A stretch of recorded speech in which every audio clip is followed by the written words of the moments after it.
નમસ્કાર મિત્રો, આપણી ચેનલ ધનયાત્રા કેપિટલમાં તમારું હાર્દિક સ્વાગત છે। તમે હજુ સુધી આપણી ચેનલને સબસ્ક્રાઇબ ન કરી હોય તો સબસ્ક્રાઇબ કરવા વિનંતી। આજે આપણે ઇથેરિયમના ચાર્ટનું એનાલિસિસ કરીશું અને ટ્રેડ ક્યાં પકડવો તે આપણે જોઈશું। સૌથી પહેલાં આપણે આવી જઈશું વન ડેમાં। વન ડેમાં માર્કેટ અપસાઇડથી ડાઉનસાઇડ આવી રહ્યું એવું આપણને લાગી રહ્યું છે અને માર્કેટ ફેબ્રુઆરી મહિનાથી આજ સુધી માર્કેટ કન્સોલિડેશન કરી રહ્યું હોય એવું આપણને જોવા મળે છે। તો ત્યાં આપણે હાઈ અને લો માર્ક કરીશું। આપણને એક સ્વિંગ અહીંયા જોવા મળે છે, જે બ્રેકઆઉટ થતાં 100 થી 200 પોઈન્ટનું ટાર્ગેટ આપણને આરામથી મળી શકે છે અને બીજો સ્વિંગ આપણને આ જગ્યાએ જોવા મળે છે, જેનો બ્રેકઆઉટ થતાં આપણને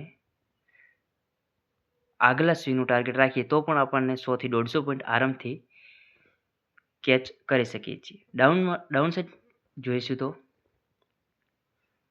આપણને અહીંયા પણ એક સ્વિંગ જોવા મળે છે, જેનું બ્રેકઆઉટ થતાં આપણે ટ્રેડ લઈ શકીએ છીએ અને 1/2 કે 1/3નું ટાર્ગેટ અચીવ કરી શકીએ છીએ। વન ડે પરથી આપણે આવી જઈશું 4 અવરમાં।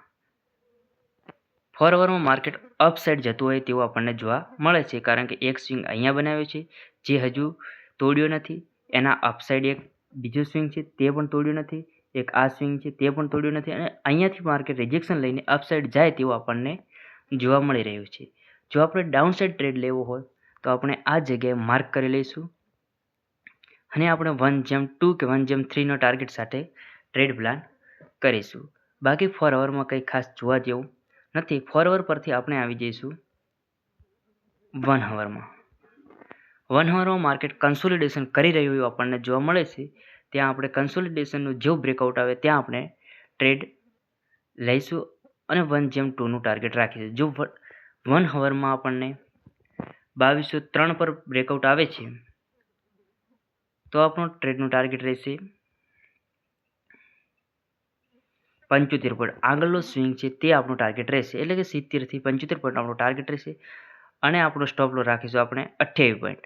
પણ હંમેશા આપણે 28 પોઈન્ટ ઇથેરિયમમાં સ્ટોપ લોસ બહુ મોટો બનતો હોય છે, એટલે આપણે 20 પોઈન્ટનો સ્ટોપ લોસ રાખીશું અને આપણું ટાર્ગેટ રહેશે 60 પોઈન્ટ।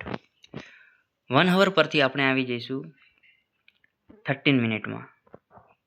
13 મિનિટમાં કંઈ ખાસ જોવા મળતો નથી। માર્કેટ કન્સોલિડેશન કરી રહ્યું છે, અપસાઇડ પણ એરો દોરેલ છે અને ડાઉન સાઇડ માટે પણ દોરેલ છે। બંને બાજુ બ્રેકઆઉટ થતાં આપણે ટ્રેડ લઈ શકીએ છીએ। અહીંયા જોઈએ આપણને કેટલું ટાર્ગેટ મળે છે। જો મોટું ટાર્ગેટ મળશે તો આપણે ટ્રેડ કરીશું, પણ અહીંયા આપણને 17 પોઈન્ટનું ટાર્ગેટ મળે છે, તો આ ટ્રેડ આપણે અટેન્ડ નહીં કરીએ અને માર્કેટ ડાઉન અપસાઇડ જાય તેવું આપણને જોવા મળી રહ્યું છે, તો આપણે હંમેશા હાલના સમયમાં અપસાઇડ જે ટ્રેડ બનશે તેને અટેન્ડ કરીશું। જો ડાઉન સાઇડ ટ્રેડ બનશે તો નાની ક્વોન્ટિટી સાથે નાના ટાર્ગેટમાં નીકળી જઈશું અને જો અપસાઇડ ટ્રેડ બનશે તો મોટી ક્વોન્ટિટી રાખશું અને ટાર્ગેટ પણ મોટું લઈશું, જે 50 થી 60 પોઈન્ટનું હોઈ શકે છે। 30 મિનિટ પરથી આપણે આવી જઈશું 3 મિનિટમાં। 3 મિનિટમાં કંઈ ખાસ જોવા મળતું નથી। આપણે તમે જે અપસાઇડ મેં એરો દોર્યો છે તો બ્રેકઆઉટ આવતા આપણે ટ્રેડ લઈ શકીએ છીએ અને 20 પોઈન્ટના ટાર્ગેટ સામે આપણે 50 થી 60 પોઈન્ટ આરામથી બુક કરી શકીએ છીએ। ડાઉન સાઇડ માટે અહીંયા સ્વિંગ છે, જોઈએ આપણને કેટલું ટાર્ગેટ મળે છે। જો મોટું ટાર્ગેટ મળશે તો આપણે જેને સ્કેલ્પિંગ કરવું છે ને 10 થી 15 પોઈન્ટમાં નીકળી જવું છે। જો 1.1 નીકળવું હોય, જેને ટાર્ગેટ 1/1 રાખવું હોય કે 10 થી 15 પોઈન્ટનું સ્ટોપ લોસ ને 10 થી 15 પોઈન્ટના ટાર્ગેટમાં નીકળવું હોય તે ત્યાંથી આ જગ્યાએથી ટ્રેડ લઈ શકે છે। પણ જેને મોટું ટાર્ગેટ લેવું છે તે ડાઉન સાઇડ બિલકુલ પણ ટ્રેડ ન કરે। જેને અપસાઇડ હાલ 2199 પર માર્કેટ ફરી રહ્યું છે, 2203 પર આવતા અપસાઇડનો આપણે એક ટ્રેડ લઈશું, જે હું તમને બતાવી દઉં છું।